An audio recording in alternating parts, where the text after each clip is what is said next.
朋友们，大家好。本期咱们来说说美国的学潮，也就是美国的学生运动。在开始前呢，我们说说这次美国国务卿布林肯访华，已经访华结束了。第一站是到中国上海，中方安排的是和平饭店。大家也知道啊，像这种国事访问，这安排都很有讲究。那这次下榻和平饭店，和平，那中方的意思我不知道，美方有没有这个智慧读懂？目前中美双方的这种冲突，主要是由美方引起的啊，因为从特朗普时期发起的贸易战，然后针对中国的各种各样这样战那样战，而且目前看来，两国的关系只要美方不愿意，那就不会有缓和。另外还有个第二个原因，就是中国特别希望和平，那就是自从俄乌冲突开始，一直到现在巴以战争，还有世界上其他各种各样的冲突，所以对中国来说，这个世界和平也相当的重要。我相信呢，这是中国这次安排布林肯下榻和平饭店的两个主要原因吧。另外这次呢，布林肯访华，他还有任务，因为啊，美国面临的问题一个都不比中国少，而且比中国多。因为中国主要是国内问题，但是呢，美国它不仅有国内问题，还主要有各种各样的国际问题，对吧？因为我们知道啊，美国其实喜欢在世界各地挑起各种冲突。目前呢，世界上的不管是战争也好，还是冲突也好，几乎都有美国的影子在里面，都有美国的手在里面。它的长臂啊，到处伸，像章鱼一样，对吧？你看前段时间，美国的这个财政部长耶伦才来到中国，现在布林肯又来到中国，表示呢，其实美国啊很多方面在国际事务方面需要中国的配合与帮助。即使这样，美国人或者西方人呢，还是特别的高调。而且我觉得啊，以美国为首的西方，总有一种我们中华文化难以理解的逻辑。首先，他需要你，对吧？需要你的配合，但是同时，对你中国的打压却毫不含糊。就因为美国这样的心态，所以导致了此次访华其实没有什么真正的成果。大家可以看到，在俄乌危机这事上，美国以及西方一直在批评中国，没有站在西方一边，没有支持乌克兰，而且西方国家一直在谴责说中国呢站在俄罗斯一边。另外，给俄罗斯提供各种各样的所谓的军民两用物资，也就是可以用于军事目的的物资。这一点呢，布林肯这次又说到了，他说希望中国从此以后不要再出口此类物资给俄罗斯了。这是第二点。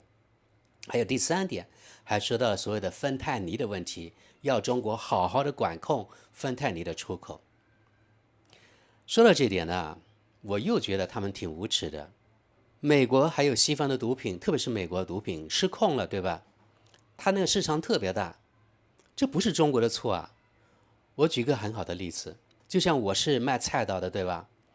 你来我这里买菜刀，然后你拿回家，任何正常的人都知道啊，买菜刀它的目的肯定是用来切菜，对吧？但是你买了菜刀回家之后，你拿去街上砍人，然后还埋怨是我卖了菜刀给你，你看这个逻辑是不是岂有此理？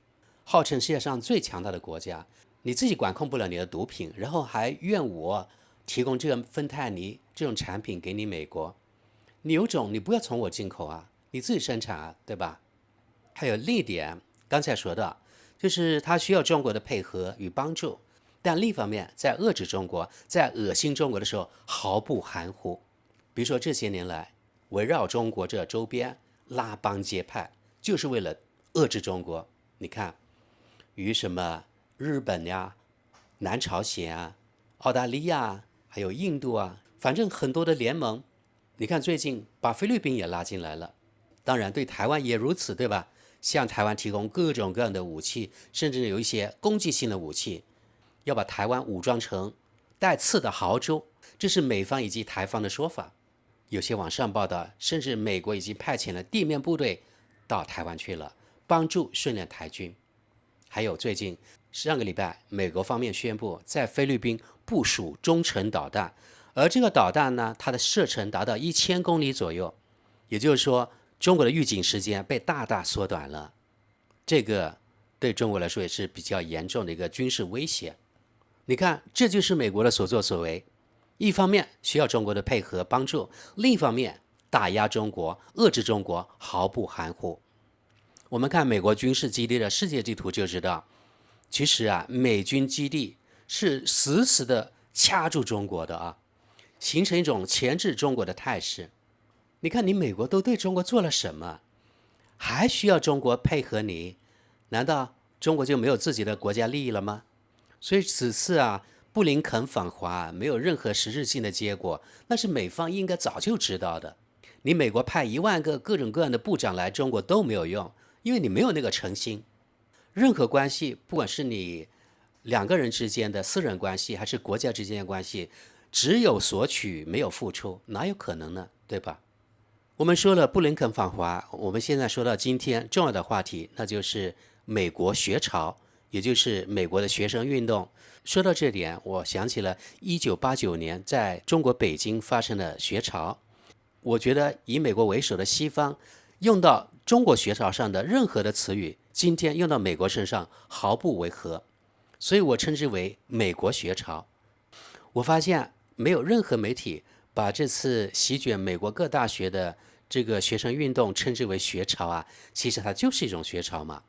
是从4月17日美国哥伦比亚大学开始，声援巴勒斯坦的抗议活动席卷美国多所高校，并且呈现愈演愈烈之势。这场抗议活动主要是谴责中东的某个小国在加沙造成的惨绝人寰的屠杀，目前已经蔓延到美国的多所大学，比如说哈佛大学呀、耶鲁大学呀、密歇根大学、纽约大学、麻省理工学院、普伦斯顿大学，甚至加州大学伯克利分校、波士顿大学等等多所美国知名大学。而且美国许多大学的学生在校园内安营扎寨，准备长期抗议。美国方面调来了各类警察，疯狂地对这些抗议的学生以及教师员工进行镇压。我发现西方媒体，比如说德国媒体对此有报道，但是对比中文媒体，我发现西方媒体报道它的画面比较温和，很多火爆的画面没有播出来。相反，我发现中文媒体对报道方面就更加积极一些。美国警方真的是暴力殴打一个老师，而且是女老师，那位老师的眼镜被打掉，抛到地上好几米远，然后这位女老师被美国警察摁在地上，暴力殴打。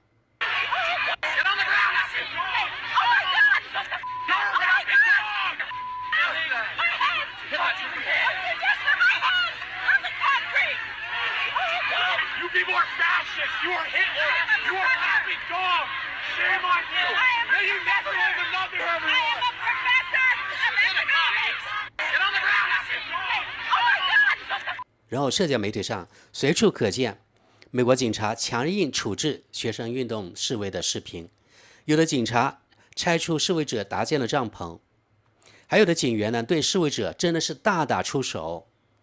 然后示威的学生呢不停地高喊口号，我们的抗议不会停歇，场面相当混乱，也相当暴力。有的媒体评论说啊，现在美国校园已经发展成为巴以冲突的第二战场。另外，上百名学生被捕。由于美国的学潮愈演愈烈，所以美国的校方宣布，比如说本学期面授课程全部关了，只上网课以及网上办公。耶鲁大学的示威者把校园团团围住，拦截周围交通。哈佛大学呢，把校门都关闭了，预计未来几天的形势还将继续恶化。这次从美国总统拜登以及纽约市长等等对这次学潮的定性，就可以发现他们真的妥妥的双标。你看，对美国的学生运动，美国总统拜登说是反以色列、反犹太的，他就这么定性。甚至美国市长辱骂学生，他们完全是站在美国的爸爸那个立场。不过这也难怪，对吧？因为美国的爸爸他是掌控了美国的各个方面啊。从美国大学抗议事件来看，这标志着美国社会的进步割裂。为什么要说进步割裂呢？因为现在引发美国社会对立的事情啊，在美国已经太多了。从什么性别自由呀、堕胎权利呀、控制枪支啊，还有非法移民啊、毒品啊等等，还有种族歧视啊、选举之争啊，很多很多，每一个议题都在撕裂着美国社会，并且是愈演愈烈的啊。而新一轮巴以冲突开始以后，美国社会又有了新的伤口。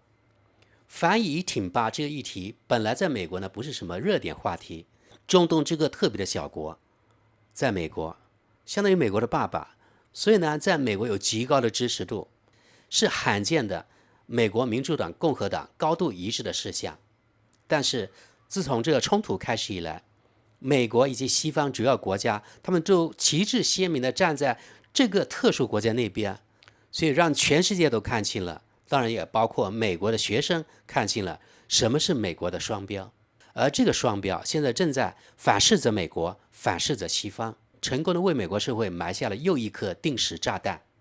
本来美国大学生他们的政治理念与美国民主党是高度吻合的，但是通过这次巴以冲突，我们可以看到美国政府可以说毫无原则的挺内方，所以让美国很多大学生实在看不下去了。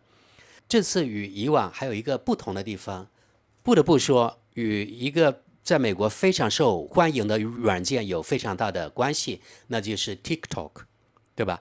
在美国大约有 1.7 到 1.8 亿美国人使用这款软件，而其中大部分肯定是比较年轻的人群，也就是说在大学生当中使用 TikTok 的人呢非常的多。而 TikTok 与其他美国的和西方的媒体不同，它是比较不受美国政府的管控。其他美国的媒体不同他们或多或少的有很多呢是自动的配合美国政府，你说新闻审查也好，或者自我审查也好，反正他们的立场肯定会与美国政府的立场或者与美国社会的立场高度一致。比如说特别是对待中东这个冲突的时候，到底美国挺哪一方，我们刚才说了非常的明显，对吧？但是呢 TikTok 不同，它当中呢每一个用户都可以发布自己的消息，也就是自己看到的、自己经历的都可以发表上去，而且第一时间发表上去。所以这次呢巴以冲突导致了很多美国学生通过 TikTok 了解到了事实真相。也就是说，不管是从美国的社交媒体还是从美国的传统媒体来说，很难看到事实的真相。作为一个任何有正义感的人，不管你是美国人还是国际上的其他国家一样，都非常的愤怒。我想这是导致这次美国学潮就是在美国校园内发起抗议活动的最主要原因，就是他们得到了美国政府不愿意给他们看到的真相。而这些学生他们还是有正义感的，正因为这些学生看到了美国媒体的虚伪，所以他们觉得他们必须站出来，站在正义方。另外一个，这些年来前往美国留学的国际学生越来越多，其中不乏有一些比如说从中东过去的留学生，国际留学生越来越多，对吧？他们的资讯也是多元化，又加上 TikTok， 这两个主要原因导致了在美国的年轻人，当然主要是以大学生为主，他们看到了事实的真相，所以他们觉得他们必须站出来，站在正义方。这我认为才是美国学潮发起的真正原因。但是美国政治还有美国传统媒体确实我认为这次已经毫无底线了，给学潮扣帽子，也就是说挺巴勒斯坦等同于反犹太、反以色列。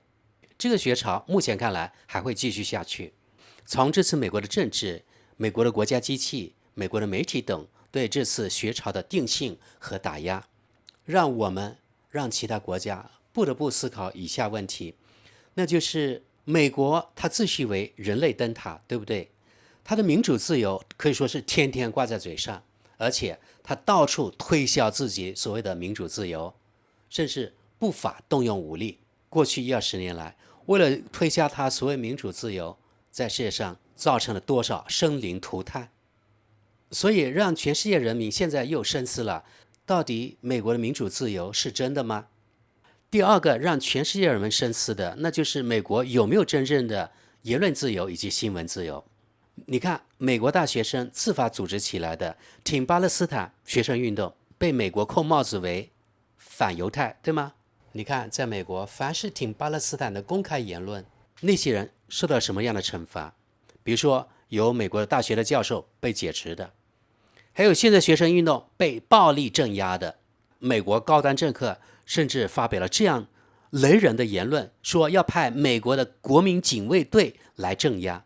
国民警卫队的职责是什么？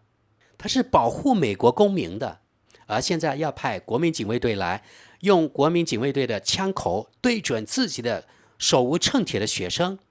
另外第三个问题我提到的，那就是美国的政治层面还有新闻层面，把挺巴等同于反犹反以。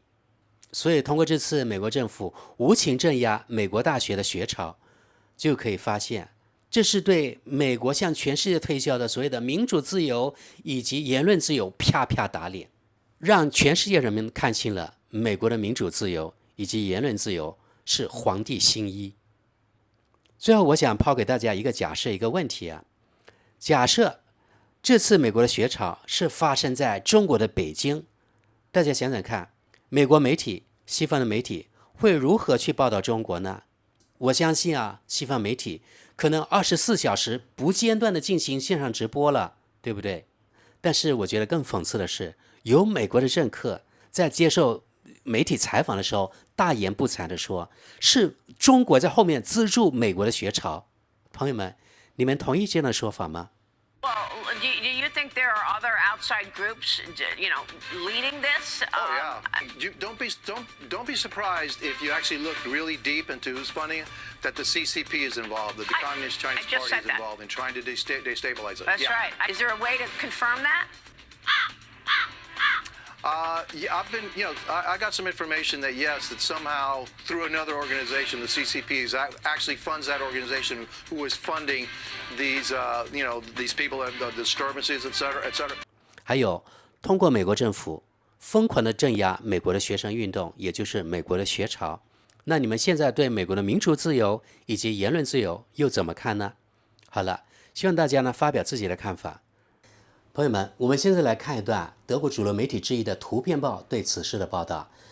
他们使用的标题就已经定性了，是这样的：美国警察对以色列仇恨者采取行动。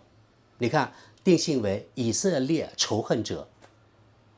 前面我提到了，挺巴勒斯坦等同于反以色列，这里说是以色列仇恨者，对吧？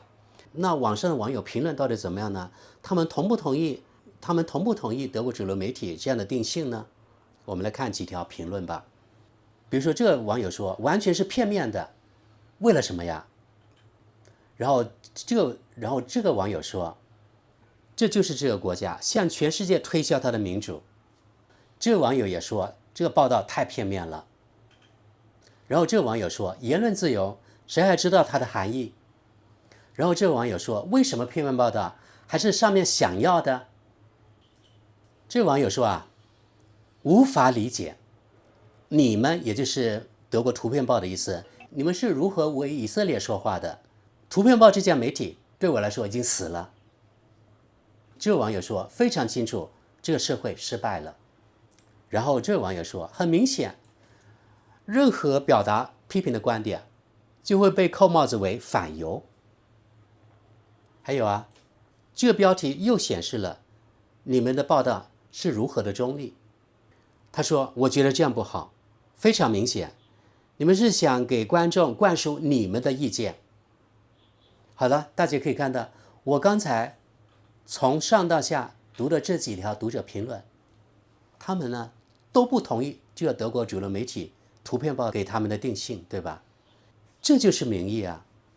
所以从刚才读的这几条网友评论可以看到，正常思维的德国人还是有的。朋友们，你们对美国向全世界推销的民主自由以及言论自由有什么看法呢？请大家发表意见。那我们今天就到这里，非常感谢大家，我们下期见。